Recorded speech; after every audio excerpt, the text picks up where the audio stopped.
So are you allowed to resist the Israelis? And it's a question to both you and Mossad.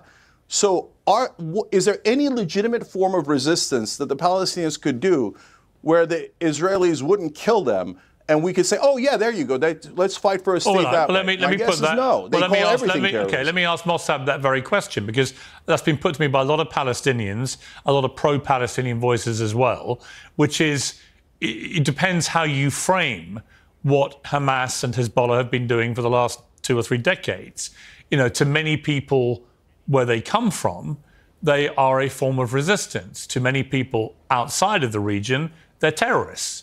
You know, I think you and I share our view about what we think they are, but clearly a lot of people in the Palestinian world believe that Hamas and Hezbollah are not terrorists, but are essentially a form of freedom fighter.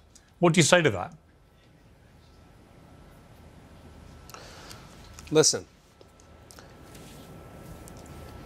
killing, looting, raping, kidnapping are not forms of resistance. You know, Gandhi led resistance in India against the British. It was a peaceful resistance. It bare fruit eventually. But what so-called Palestinians and the Palestinian revolution, it's a revolution without a compass. It's going to nowhere, and nothing can satisfy their ambition. And it has never been a fight over land. It's a religious fight that started some 1400 years ago. It's motivated by great hatred against the Jewish people. They don't want to accept the Jewish people to exist in that land. And the entire world is in denial in this fact. We say that this is the root cause problem, that the Muslims don't want the Jewish people to return to their homeland. The Jewish people are the indigenous of that land, with overwhelming evidence, as I told you in the past. The Muslims don't have any evidence that support actually their connection to that land. They are invaders. And the Palestinians invaded the land. They are not an ethnic group. Then now they have been trying so hard to delegitimize the Jewish people. And what I say to the Palestinians, first of all, you need to prove your legitimacy before you try to delegitimize the indigenous people of the land. Once you succeed of showing us who you are, then we may talk to you about a state. But to claim that you have the land, even though the indigenous of the land, the Jewish people, actually have been willing to share the land, and they were willing back in 1948 to share the land with the Arabs, but the Arabs refused. They had equal opportunity, just like the Jewish people, to declare their independence.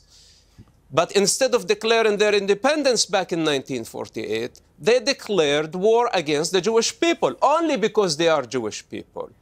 Then 40 years later, in 1988, they declared their independence.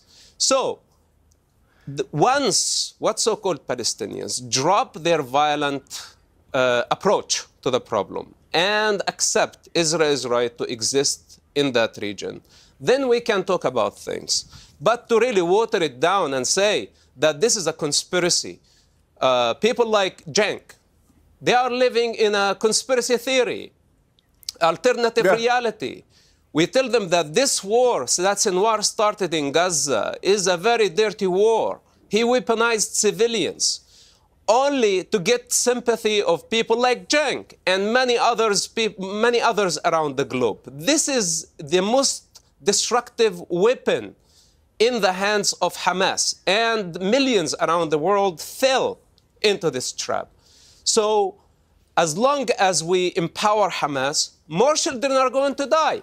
And if we don't remove Hamas from power, if we don't remove the Ayatollah from power, then this endless and vicious cycle of violence will continue for eternity. It's as simple as that. But of course, in the meantime, we are aware of the suffering of the children. The children of Gaza were born Arab. They were born innocent. They were not born Palestinians. Then they had been indoctrinated to hate. They have been indoctrinated to blame Israel. As Cenk right now, he has been blaming Israel since the beginning of the war, but now he sees the defeat of Hamas. So now he's changing his tone a little bit, his attitude.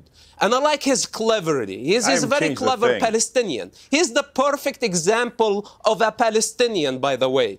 Cenk, just right there. Because Palestinian is not limited to Gaza. Palestinian is a syndrome. It's a mental illness. It's a universal phenomenon. And Cenk is the perfect example. And if he gets hungry eventually, I will not be surprised that he will eat his own children. Thanks for watching. Drop a comment below. Don't forget to like, share, and hit subscribe to stay updated with our latest content. Until next time, stay informed and inspired. This is DaJobnik signing off.